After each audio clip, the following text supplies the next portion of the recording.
Hey everybody, right here is Brian Presnell from Indy Urban Hardwood. This is episode number 13 of Festool Shop Talk, and I gotta tell you, you gotta listen, you gotta watch, because Brian is a wealth of information, knowledge here in the Indianapolis area, in the Midwest. I had the time of my life. We were here most of the afternoon filming and just chit-chatting about wood and life. Design. And it's awesome. So give it a watch, everybody. Thanks, y'all.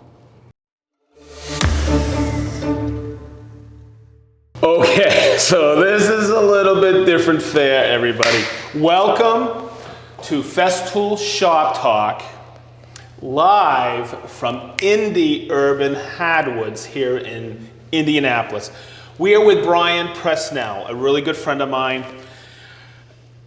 I want to make sure you understand, there's no split screen here. No, we're right here together. We're right here. And I've known Brian for about, I think, 14 or 15 years, as soon as I get down here. Yeah, as soon as he got to town, I ran As soon as I get to town. And somebody told me, you got to meet this guy. He is, and I love bragging about you, because I brag about you even if I'm not in front of you. I always appreciate that. He is the hub of woodworking and art and music and everything Indianapolis. And the business he has started here, we're going to go through it today. I am totally stoked to be with Brian. There's actually an independent film made of him called I Am B. Prez. Yeah, with 12-star media. And you were part of the Indiana Hoosier. What do you mean? The film festival? Oh yeah, we were with the Heartland Film Festival here in Indianapolis. Yeah, we were a nominee this year for that, so felt really, really honored to be a part of that. I kind of grew up knowing about it. I helped build their offices. Maybe 20 years ago, I helped build their offices when they first got down to Fountain Square. So like to build their space out and come back as on a poster, it was an odd feeling, really. Okay. As it is usually.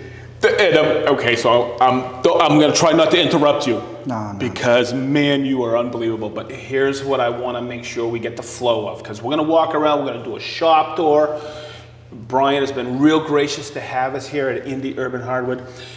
And here's the business I got to take care of. You must subscribe to him on IG, Facebook. Go to his website. Check out all the slabs on there. It's wicked. But also his new YouTube channel. Make sure you subscribe. He's going to be teaching so much, taking that log, milling it, drying it, everything, soup to nuts. Okay, so I don't want to take away any thunder. No. Here we go. I'm so excited. I'm going to ask you a simple question. This is that simple. How did this all come about, B? Well, for one, I'm pretty lucky, but I think I've tried to spin it to most people that it happened by virtue. I'm an artist first. I studied art at Heron School of Art and Design here in Indy. And you know the starving artist joke. I started dumpster diving for materials when I was a pretty young kid. We're in the gallery space we have here at the shop to show some people some things. But if you guys want to come right over here, I'll show you these two pieces. This kind of out the gate. Check this out. So this piece here I made in '91. This is cypress, and this is hard maple that I dumpster dove out of a company on East Washington Street called Design Industries. After I graduated Heron in furniture design, Gary and the guys over there, they hired me to work there. And I ended up working for about 2 years in this factory, edge grain maple. All this was in a dumpster. So I was dumpster diving over there, and Gary caught me, was yelling at me and all that, and found out what I was. He was like, oh, you're recycling wood, so come back. And they gave me pallets of wood to take over there for the kids to use. He now comes, he's retired, and we give him wood all the time to make some of his projects out of. Shape of this tabletop is the shape of where I cut the cypress knee. I love showing this piece off. My grandmother peeled the bark off of this. My grandmother fielded this thing out of the swamps down in Arkansas. They're from down south, and they had a lot of lowlands near their property. And she gave me that, said, you know, you should make a table out of that. And lo and behold, I ended up flipping that for one of my projects. This other piece I made in '05, I like Nakashima. Nakashima likes me. Really fun piece, but I wanted to point out here, you got some epoxy work, 05. You've got live edge, 05. Okay, so I've been on this for a minute. The base of this is shaped like a bow tie.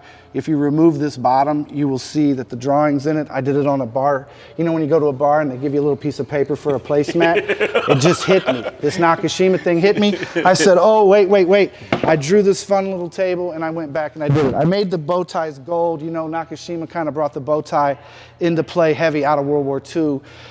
And to me, he kind of really set the whole thing up. I think he might be spinning in his grave now with live edge, how it's everywhere, you know, it's West Elm and what everywhere. Have you. Gets a bit much. But nevertheless, I was wanting to talk about this piece. Is something I was on very early. I've been doing this for quite a while. As far as like woodworking goes, I got a bachelor's degree in furniture design in '95. And then I was really fortunate and I started working at the Indianapolis Museum of Art here in town. And I installed artwork in museums and galleries for around 20 years. I've traveled around the country moving history and art of all types, a lot of historical stuff. There's a couple Nakashima benches there. Yeah, in the Japanese gallery, we renovated the galleries. I don't remember the year, but during my tenure at the IMA, and I got Sherman O'Hara, our chief designer, to get with Mira at Nakashima Studios, and we commissioned 2 benches. And the great thing is you can go sit on them today. Any Indianapolis people listening, go to the museum galleries in the Japanese galleries and have a squat on a real Nakashima bench. It was great. She was here speaking in September of 19, before the pandemic she came, and it was her and Bertoya's daughter, and they were doing a lecture at the museum about being like the daughters of these famed designers, and they were sitting on the benches, and then I got to hang out with Mira afterwards. That is so and she cool. said, if you get into a really nice crazy grain log, you should give us an email, and I have her card. And when I graduated in '95, I went and visited them. I stayed about 2 days in the area. I camped all around that area and just tried to take in what he was about. And this is in '95, you guys, '96. You know, like I was really, when I learned about George Nakashima and live edge furniture, I was looking at slides in the slide library in the early '90s before the internet even really took off. So this thing for me has been pretty much a 30-year journey to get into the room we're in today. It all came about with me being an art kid and wanting to save some money in order to do some of the projects that I needed to do. So that went on and on, as you can see, and now we've grown into a space. We're 12,000 feet. This is an old Kroger building. This is a area here. The RCA closed a few miles from here. They had 8,000 employees. This was back in the late 80s. And This place became a food desert. This neighborhood got shuttered pretty hard. Like if you see the east side of Indianapolis took a hit. But at one point there were, Elvis visited that factory. That's where they pressed all the vinyl. And so this neighborhood took a hit. Yeah, that's where they pressed, Radio Shack, man. They were right down a block. So this place was been empty for years. It's been a lot of different things, but now it's our space. We've got a couple great makers next door. Expo Design Group, they do a lot of floats and stuff all around the city, when we decorate the circle. That's those guys. So you can jump over the wall anytime and see amazing stuff being made, carving large scale foam. We had a Weber grill out here. Weber went onto the stock exchange, and they had a 15-foot Weber grill out here that they were restoring and painting, a big red one. They took it to New York and rang the bell. It was pretty funny. So there's always like a really cool vibe. One of the things I really love about this space is on the far end of the building is where Keeping Indianapolis Beautiful is housed, and that's for their tree replanting program. They're actually over near Fountain Square for their headquarters, but this over here, they work with Citizens Energy, the local energy company, and they're planting around 3,000 trees or more a year in our city parks, in the medians, all around spaces that need trees put back, the urban canopy put back. And so I think the goal is around 100,000 trees over a 10 or 15 year process. I'm not exactly sure all their numbers. But there's high school kids being taught how to maintain the parks. They run around, they bring these high school kids in on the summers. They start in the spring through the fall and they rip it. I mean, so right outside while we're milling, the semis pull up and there's all these saplings and I see the canopy going back in. A few of the trees we fielded with the city were big enough that there's a ratio of trees that have to be put back. If you take away something in a park or something, you need to plant trees that can compensate for what it was. And 2 trees that we took down at Riverside Park ended up having around 90 trees planted. They were massive, 50-inch wide pieces, big cypress and a big oak. And so these guys kind of help with projects like that. So I get to see it start, and here we are at the end of it, where we're trying to save the pieces we can here locally. Okay, so if I'm to surmise really quick, I just want people to know this. Indy Urban Hardwood takes trees. You get calls. Tell me if I'm correct here. You get calls from folks and say, hey, these trees are going to go for mulch or whatever and be ripped up. You save these trees. Yeah. Okay, and if you go to Brian's website, it says yard to table. I just love that slogan. So could you elaborate a little bit of how it all started and what exactly you do? Because I know you're a builder, but you also supply slabs to everybody. I came out of the Heron thing. I did many years at museums, and then the recession hit. We saw the recession back in 9 through 12 or whatever, and I was working in the museums full time. I had done a lot of freelancing after hours. I was hustling all over the state, helping out university galleries, smaller museums and the like, keep their exhibits going. A lot of them didn't have full-time staff, and they didn't just trust the random people with these wares. So I would run around the state and help out all the, Wabash and DePaul and Columbus Museum of Arts and Science. So I had a lot of hustling going on in the museum field, and that all just stopped. I mean, stopped. And if you look at maybe Indianapolis, around 2012, we got the Super Bowl. The city did a big push to get the cultural trail done, and man, did the food scene in Indianapolis change.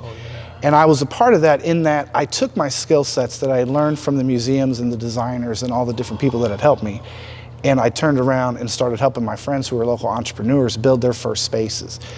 Now I'm jumping on Craigslist. I'm finding wood cheap on Craigslist. This is before Marketplace existed.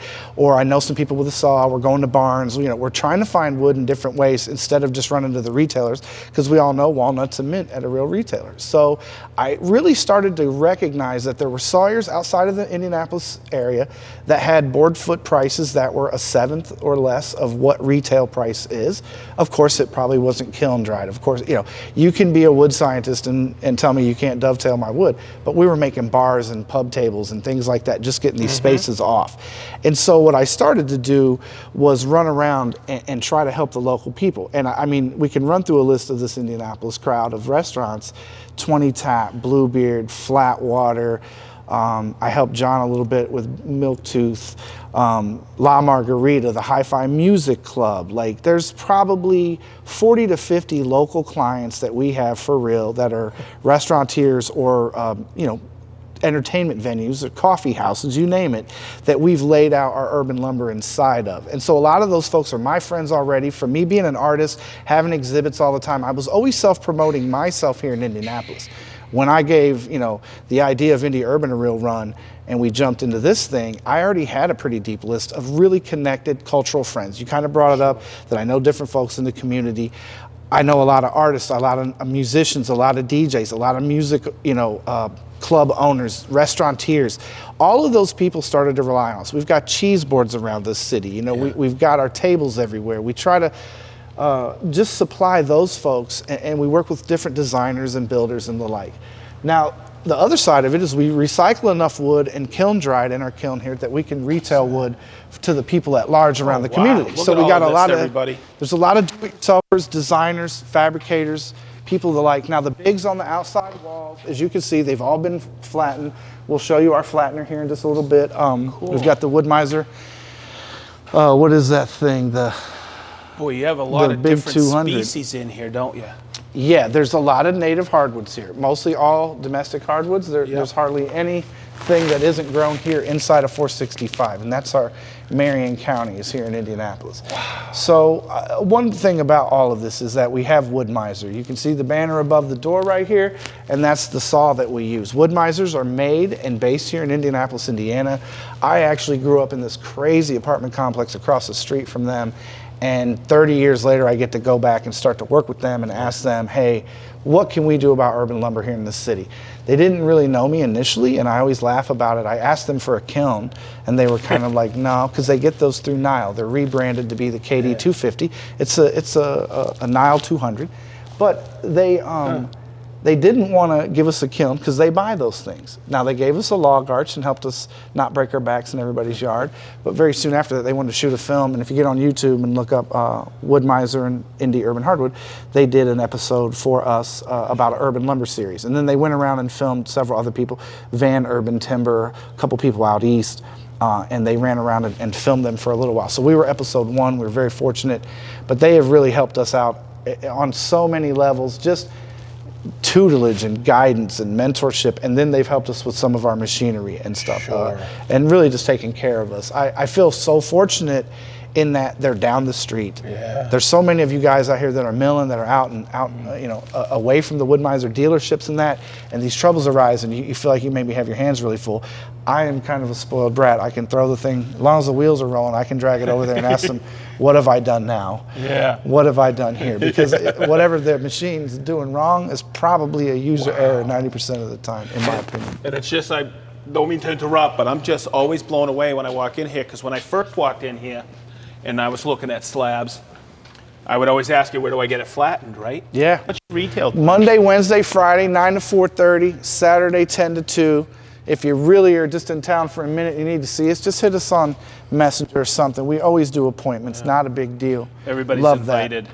So yeah, shout out to Wood Miser, the Kiln. We got the LT40 wide. I think we're around 30-inch max cut at 21 feet. I would never cut a 21-foot log. That is just too crazy. And he does own Festool. Yeah, we got some Festools we can show you. So over here's the kiln. I'd like to show you guys this KD 250. This is Wood Miser's version of the Nile kiln. And what we're running right now is some almost 5-quarter sawn white oak. These were big logs. They were brought in by my buddy, Randy Bandit. I love Randy. He's a excavator guy, big heavy equipment guy. And every now and again they get crazy nice trees and he brings them right here. And we love him for that. Sweet. Let's see here. How many board feet does this hold? We're in about 4,000 board feet at a shot. Wow. And you know what we got to get him? We got to get him one of those Cis Duo lights. all right, guys. So this thing dries in about 4 to 6 weeks. It's a dehumidification kiln. We got 4 fans in here. We're at a 120 and 98% humidity. Look what happened to my glasses. Your lens is going to go. So yeah, this thing, if you haven't been to a dehumidifying kiln, that bad boy runs non-stop 24/7. We're going to run at 120. Yeah, look at this bug. See that wood bug? That's one of them wood bugs. And he's trying to escape. Bye, buddy. Bye. So yeah, we will run the wood for about 4 to 6 weeks, and then we hit it up and go to 150, and that will kill the bugs and their pals. That, my friends, is the kiln. The fans rotate the air up through the machine, and then intermittently your dehumidifier will kick on. And at that point, it will go out the wall, out the back of the building. So we run that thing all the time. If it's not running, I get weirded out. Brian, what's happening over here? I know this is Andy. So Andy, this is our good friend, Andy Stewart. Andy's been, we've been working together for over 20 years now. Yeah, we met at the museums. If you want to move some art, you either call him or me, and you got it made. This piece is for our good friend, Rocky, and his wife's new bakery called Debbie's Daughters. They're going to be up in Noblesville, cool. But Rocky owns 12 Star Media, and him and his crew are the people that did the video, and the documentary about us, IMB Press. It's on Watch Who Docs. That's watchwhodocs.com, and that is a Indiana nonfiction streaming platform. Okay, kind of think of it like Netflix from Indiana, but it's all nonfiction. And we were very fortunate to meet those guys. We did a reno at their new building up in Noblesville. We did a bunch of flooring for them. They worked with some of the fellows over at Purposeful Design right up the street here to help with that project. And really, once Rocky got to meet me and mess around, he was like, I'm a little different, you know, I'm a little more funny than most people. And so he started coming around and filming a bit with the guys, and it really took. We went up and did a project with my friend Brian McCutcheon, who owns Ignition Arts over here in Indianapolis. And Brian is a fantastic fabricator on the highest order and level. He makes art for artists and a lot of architects nationally, a lot of public sculptures, a lot of things that are multimedia extravaganzas. I mean, you're bringing light and digital video stuff and laser cut steel that's been formed. I mean, whatever you want to make, you throw it up in the air and this guy can bring it down and do it for you. They're over at the Central State property. Me and Brian have been friends for a long time, and he did a piece for a designer and architect named Walter Hood out of Oakland, California. And we took it up to the Architectural Biennial in Chicago. And 2 weeks after we built the piece for Walter at the Biennial, he won the MacArthur Grant. And so here we are. We got a wood miser cutting sticks to make a sculpture. You know, like it is very funny in a way that what this company is about got to cross paths with what I really know well and what Andy really knows well. Sure. We jumped right in with both feet and were able to build the piece, and it had a lot of wood and steel elements. And so we did most of the fab on the piece with Brian's help, and then we all ran up to Chicago and knocked it out. So this is for Debbie's daughters. This is ash, you guys, extinct here in our area. The ash trees are gone. This is some of the last tables we'll probably get to produce out of this material. And these are gonna be cafe tables for the new bakery. Very excited. I see you use a few Festool. Oh, yeah. I'm looking at your stacks right here. That's right. And I'm good at eyeballing things. So let me guess. I'm looking at this. You guys put it together with the domino? Yep, that's correct. Better you got alignment. your glued up seam. Yep. Do you scrape this or just start hitting it with the Rotex? Most of the time I'll scrape it, but this is on there pretty well, so I'll probably just have to Rotex that off. And you just level it. Yep. Okay, and then what happens? You take it where? Well, I start at 100, Yeah. sand to 120, and then I'll do a final 220 on top. Okay. Festool. And Oh, let's walk over here. Let's see what you got here, Andy. in these particular tables. Oh, wow, look at this. Now for our restaurant tables that we do here in, locally, we do a lot of two-part finish, you know. Yeah. And so we're using Bona water-based. We use Sure. the Bona Traffic. Yep. And this stuff can use handle that. the Oh my God, it can handle the sanitizers that you're going to find in a lot of restaurants. Oh, yeah. We use the dry fast natural oil stain first to Sure. really bring the grain out, enhance it. Yeah. The clear will do some things, but this will give it that amber like Watco feel, that old Yep. school. And so we'll pop the grain and get this thing out, and then we'll go ahead to the finishing with the two-parter, and that works good for the restaurants. Some of the residential stuff we'll simply just do like a regular poly, which is a Bona as well, but it's not the two-parter. I don't always do it. It's like a bathroom counter or a hardcore kitchen counter or something. I might go the two. The rest of it, you know, you'll be fine as long as your kids aren't maniacs. I always get a kick out of it because that's what I call bragging rights or the provenance of something like this. You're in a cafe, the cafe owner could come over and say, oh yeah, this is native Indiana hardwood, and it was milled, dried, manufactured, installed here, all with Indiana Support natives. local. It's all Hoosier. Hashtag shop local. Hashtag support local, right? For sure. We love it. We feel so lucky. Andy, thank you. So we also got the Flattener over here. Now this is what gives us a game. We got a nice 25-inch spiral head planer by Woodcraft, but like we've got this Flattener over here, which is how we do most of our flattening for the bigs. And what's so great about this is that it just saves your back. This is the MB200 Slab Miser by Wood Miser, and this is the 56-inch model. They also have a 72 that marries with the WM1000, but this is the 56-inch version that goes with the new 250. They make an LX 250 that's on the ground, 56-inch cut, so you could marry that big with this. It helps us with our book matches. If we get a big enough piece, we might double check it and make sure it didn't move a little bit. You know, these boards move in between processing. Sometimes we can go back and skim if we have to, knock a wing off. But this thing gets our wood super true. Unlike, you know, I did Yukio and Broad Ripple for Neil Brown, and I had built this really nice, you know, router thing. We see the guys on the video. For any of us that know what I'm talking about, what a mess. You bet. And this was a double 17-foot, so I had to do 2 layers at 17 feet. I estimated I did over 5,000 passes where I'm just eating dust, you know, and going haywire. And I don't know, we wouldn't still be at this, I don't think, if that was the solution to it all. These machines coming out, you know, you're looking at Wood Whiz, you're looking at this. This Slab Miser is right down the block. I love these guys. Burl, this is a great story. When you ask, how do I get into this milling, urban milling? I worked at the art museum in 2000. They were doing a renovation over there, and they took a bunch of trees down in this big area right out in front of the museum where they did an underground parking lot. They put back a nice grass area, but underneath that is it's a green ceiling, if you will. And so the parking garage for the museum is sunk on the main thing, and then so you have a big, beautiful alley, so you can see the building from as you drive in. They work really hard at the museum to make the grounds a special thing. They're gorgeous. And so when they were clearing the area to do the excavation, I saw a few trees getting dumped, and I went, oh my gosh, and I ran to the head of horticulture. I said, hey, can we do something about this? What would you do? I said, well, Wood Miser's down the street. This was in 2000, okay? And so they brought you could hire a sawyer.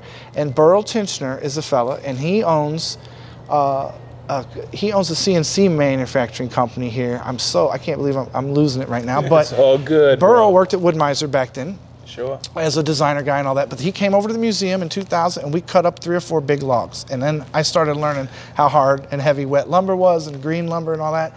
And all of us kids, we hoarded it. We moved it to our studios. We're moving it from studio to studio. All these prime boards, you never want to lose them. It was crazy. So I met those guys in 2000 as far as like, hey, you could recycle this stuff. And I always, like I said, with the advent of Craigslist and things like that, I would go outside of the city, find that pole barn. I found a couple honey holes where I could go. Luke and Sawmills in Knightstown over here, and those guys were a few dollars cheaper than everyone else. So I started finding ways to get the lumber cheaper. And on my drives back, I would always be like, man, there's a hell of a lot of money in between $2 and $9. Yep. And I really just started to just scratch my head and go, I mean, if you had 5,000 board feet of walnut and you paid 2,000, it just didn't make sense that this was going on. As I got older and got a house, I took a bunch of bushes out. I went to green cycle. Oh my, there's a mountain of mulch as big as, the infield of the Indy 500. Sure. And I just jaw dropped and was like, whoa. And I see walnut and cherry and beech and every nice tree you could imagine piled up to the moon. And a grinder there, and they're buzzing it away, shredding it. And I was going, what is going on? And that was set in me a long time ago. I mean, my grandmother recycled. You see the cypress niche? She recycled everything. The World War II thing. They made them recycle when the war effort happened, and she kept that her whole life. My mom was kind of a hippie. She didn't recycle like my grandmother did. and that kind of got instilled in me. She babysat me a lot. So I think how did this happen? It started there. Yeah. But when the hashtags came out, when I started looking at urban lumber as a whole, I started looking around the country, Wood from the Hood, Minneapolis, come on, Wood from the Hood, they're really getting it. Elko Hardwoods in Chicago, New York City, Slabs, I love what he's doing out there. Oh, Everybody knows Matt Cremona, come on. He built his own mill, he's amazing. I started looking around and I started seeing what was going on. But I'm like, man, I'm in a tree-rich city in the middle of the ash borer epidemic, and we got a sawmill company. That's all it took. I went over there, I looked up the head of marketing on LinkedIn. I said, hey, can I come meet with you guys? I went over there, and it was time to go. And I got really lucky, and I've had just multiple people help me out. I can't ever thank everybody because so many different people have had hands on this. I do want to shout out Southern Oregon Sawmill, my boy Chad Smith. Chad had the mill we used first, the LT30 from 1990, had 50 hours on it when we grabbed that saw. This is in 16. It was a cream puff. His father and mother bought it in Lebanon, right north of here. We know about that, right? It sat in a pole barn its whole life, and they had retired and sold their excavation and landscape company. And Chad, I'll get that. So I think he got the mill for about $5,000. It had the original Onan motor on it. 50 hours. It was a cream puff. The paint. I think they wanted to buy it back because it was like a time warp, And so we started cutting with Chad's mill, and that was right in the middle of the ash epidemic. I mean, the ash trees were just everywhere. I was spun. I started, once I recognized when I could see the limbs that were dead and that's all I talked about. I was like, you guys, I just couldn't believe the amount of lumber we lost. 15% in this area. Take 15% off your body, you're gonna be hopping around one leg and it's a mess.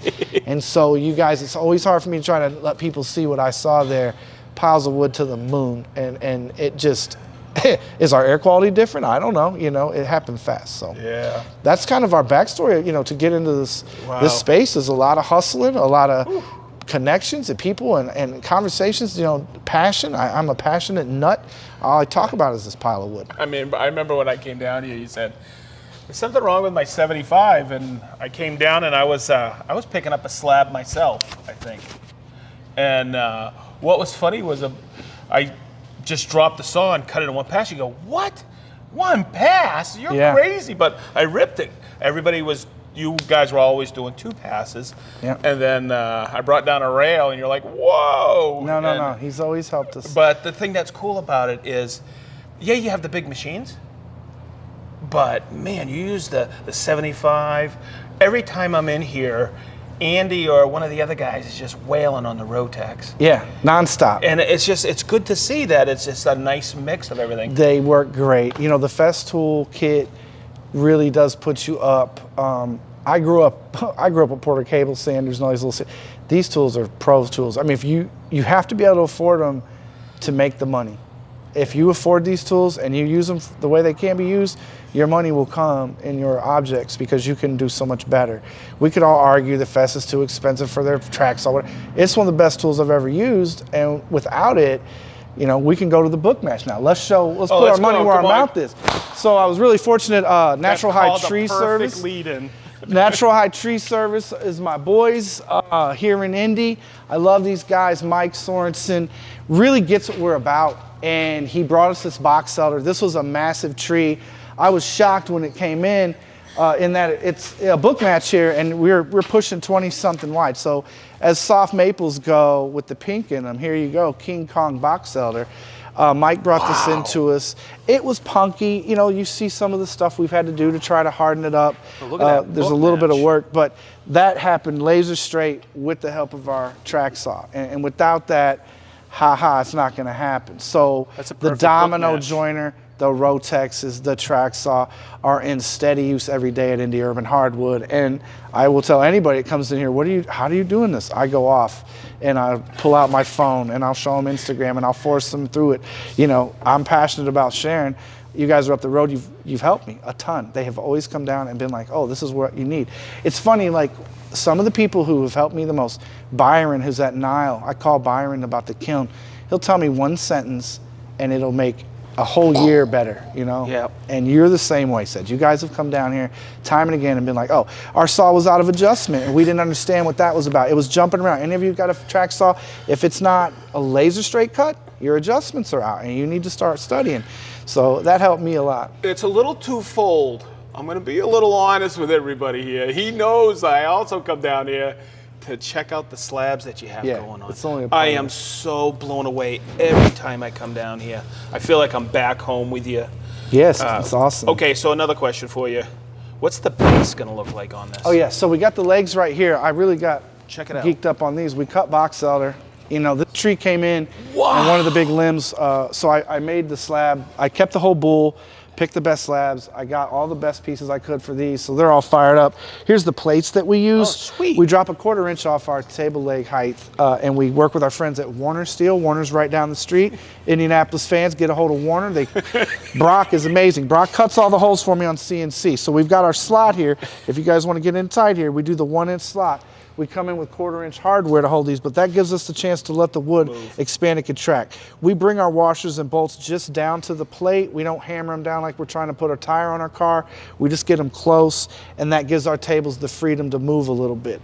I learned that back in Heron. Phil Tennant, he taught me at Heron. Guru, Phil Tennant, went to Alfred and studied with Locke and Nina. If any of you know old school East Coast woodworking, Locke and Nina taught at Alfred. And the minute that Phil graduated from Alfred, he went and worked with a guy we've all heard of, Window Castle. So in the late 60s, early 70s, when you're looking at the Window Castle stack laminated whatevers, big old Phil, he was a young buck back then. Big Phil was sanding all those out and helping out with this big shaking sander. He always laughs about it. Wendell, you know, he's passed now, but he spoke at South Bend. We ran up to Notre Dame to see him. Phil, holy moly, let's get a beer. And we're like right at the pub having a beer with Wendell Castle. You know, life-changing stuff for us as young woodworker kids. We were, you know, Corey Robinson that teaches at Heron. He's the head of the furniture program at Heron. I love Corey. We all do.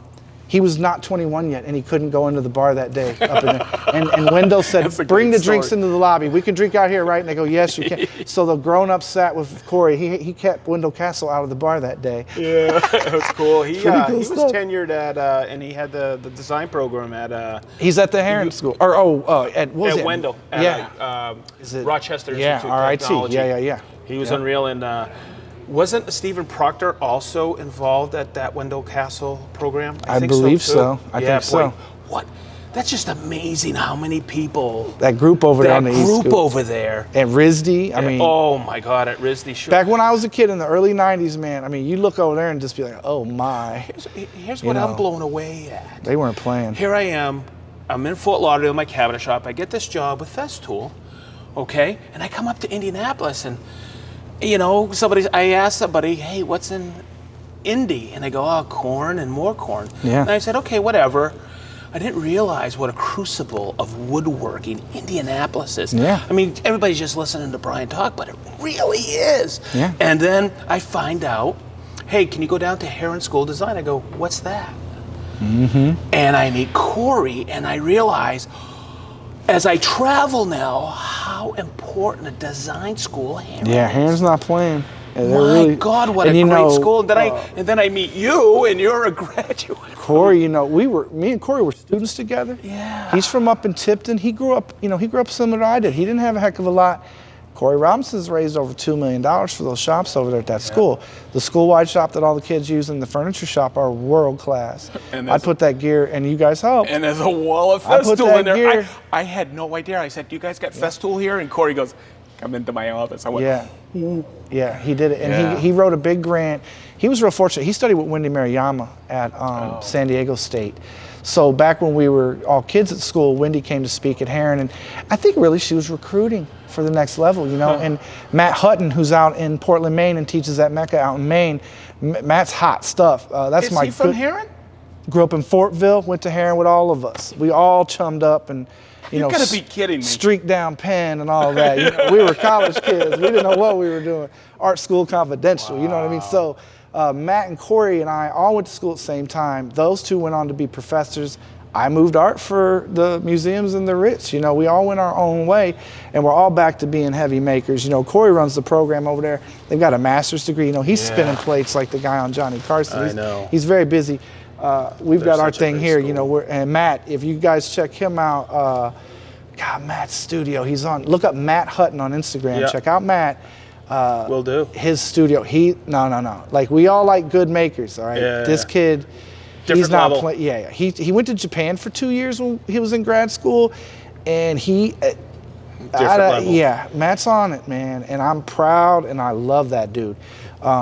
You know, watching all of us come up like that, you know, in different capacities in these small areas of Indianapolis, and then to go on and keep it up. That came from Phil and David Lee and Adolfo Dodoli, those boys over at Heron, man. They really molded a bunch of us back then. There's a whole lot. Nick Allman is a great maker here in the city. Chris Bowman is over here as an amazing maker. Michael Powell, Donald Mee. I mean, Donald Mee's 50, 60,000 followers on there. He's no joke. I could go on all day. There's a lot of makers here that are really, not all of them are gassed up on content and everything, but these dudes are in the cut. Nick, man, you know, Nick's going for it. He wants you to know that he ain't he didn't miss nothing. He will miss making money to make sure it's right. Okay, so we're outside, and I gotta ask, what up? 89 Chevy C60. Woo! Got the 366 big block in it, painted by the man himself, Invisible Hometown. Get on Instagram and look for Mr. Sense. Come around, let me show you. Mr. Sense, legendary graffiti writer, freight train king here in the Midwest. Mr. Sense is a don. I love the dude. And, you know, grew up doing graffiti and muraling his whole life here in the city. He's a professional artist now. Way back then, you know, when he was a kid, he was a bit of a nut. But now he's holding it down. Works for multiple corporate people. Indy 500, Red Bull, Pabst Blue Ribbon. You know, a lot of local stuff. The guy, Hotbox Pizzas, all the graffiti in Hotbox, they do all that. So this is a great story. We had the account years ago before Indy Urban blew up.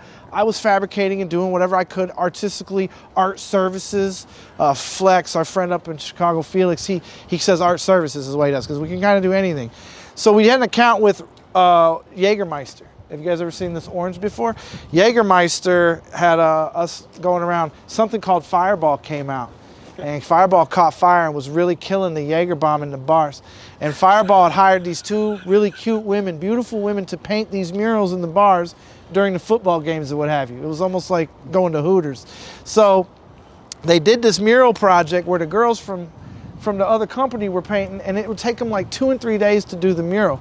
And they said, well, you know, the rep here in town, Tiffany, my good friend, she said, what am I gonna do?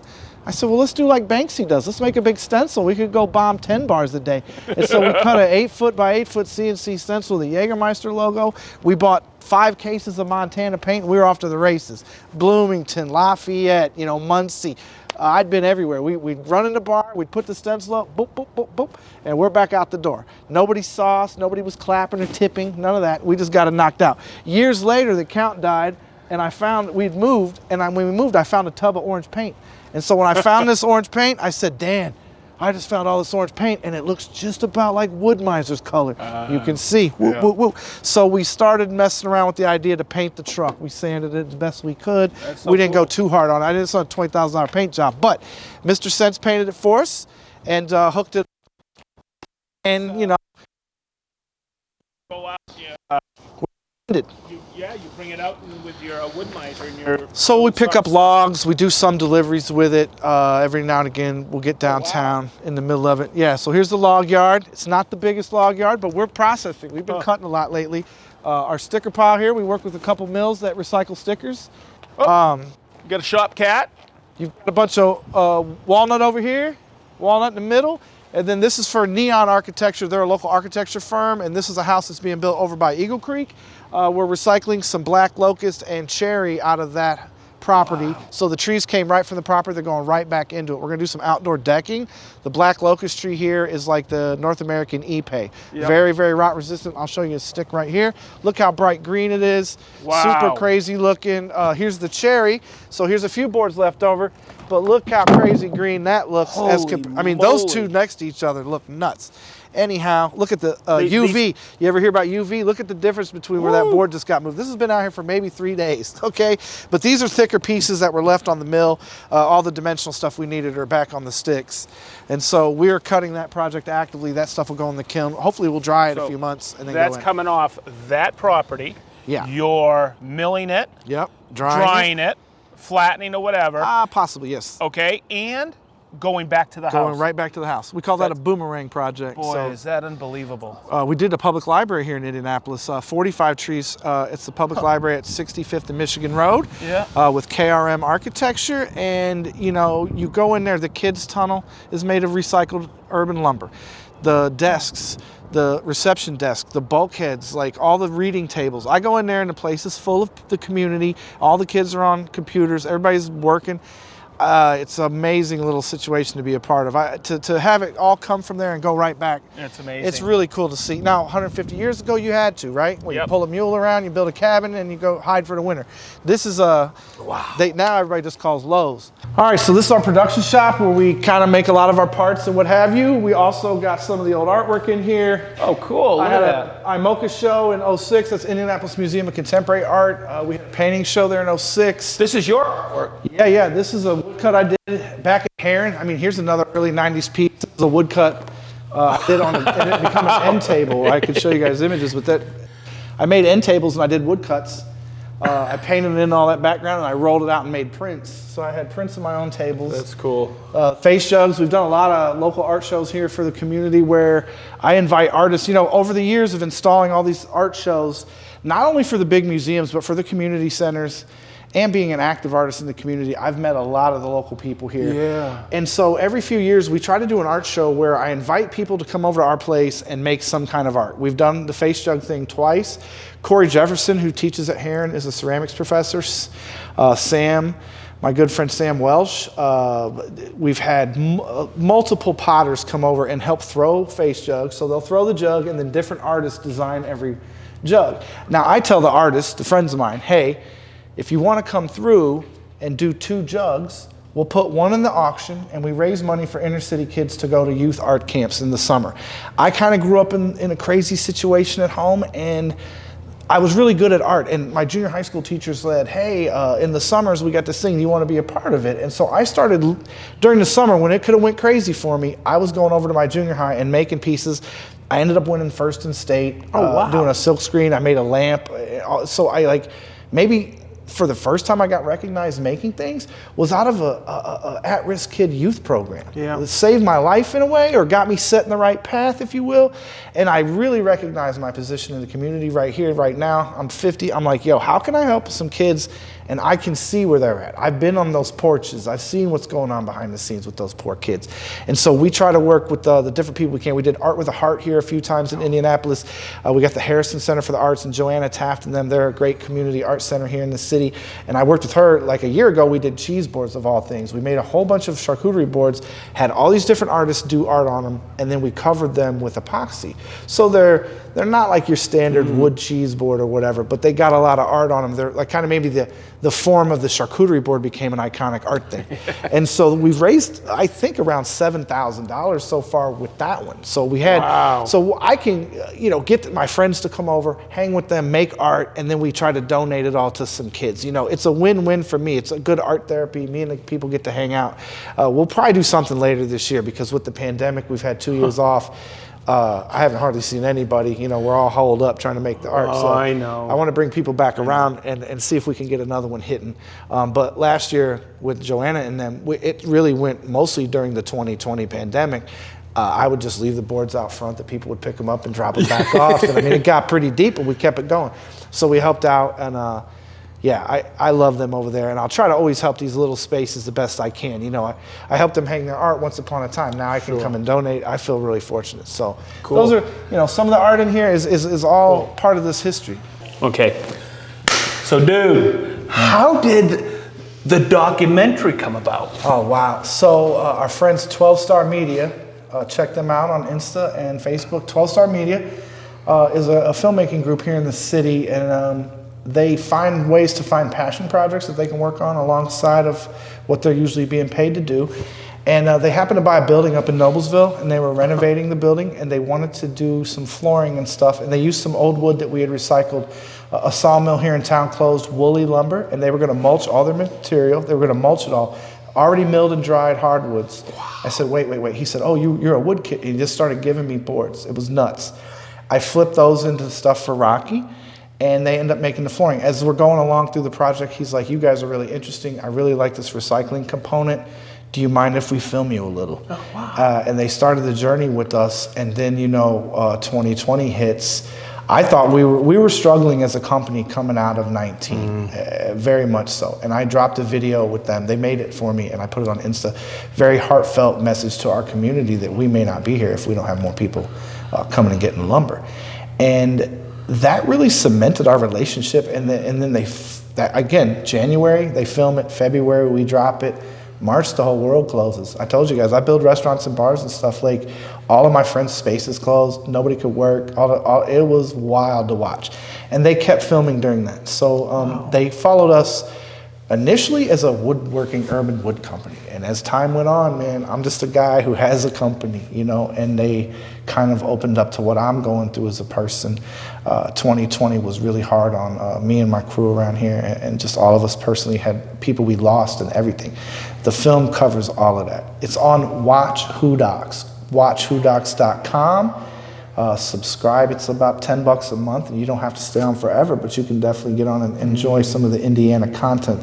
Full Hand Farms, a local organic produce place up north. They supply a lot of the heavyweight restaurants in town. They got a beautiful farm. They did a big piece about them. They're doing some really nice stories about Hoosiers and what's happening around here. I can't say how blessed I feel to have met them, and I can't say how surreal it is to have a movie made about you. I'm sitting in the theater and there I was. It was nuts. I want to stay humble. I feel very blessed and lucky. Maybe luck, but we try to grind. Anybody who does this work, this is hard work. Oh yeah. If you stay at it, it might pay off, it might not, but we have been very lucky, and so that's how we got the documentary. That's awesome. WatchWhoDocs.com. Help a man out. Okay. Wow. Where do I start? Okay. Thank you, huh? No, thank you, B, Appreciate it, for being part of Festool Shop Talk, being a friend, but man, staying strong here in Indianapolis. Thanks. I think everybody will realize watching this that Brian is that networking phenom here in Indianapolis. That's right, man. In the woodworking, the art, and the music, everything, restaurants, just a wealth of knowledge. Anybody in the Indy area, Midwest area, come visit Brian. He's always here. Thank you. Thank you so much for being Appreciate part of it. Our Festool family thanks you, Thank B. you, bro. So Thanks, thanks guys. everybody. Appreciate it.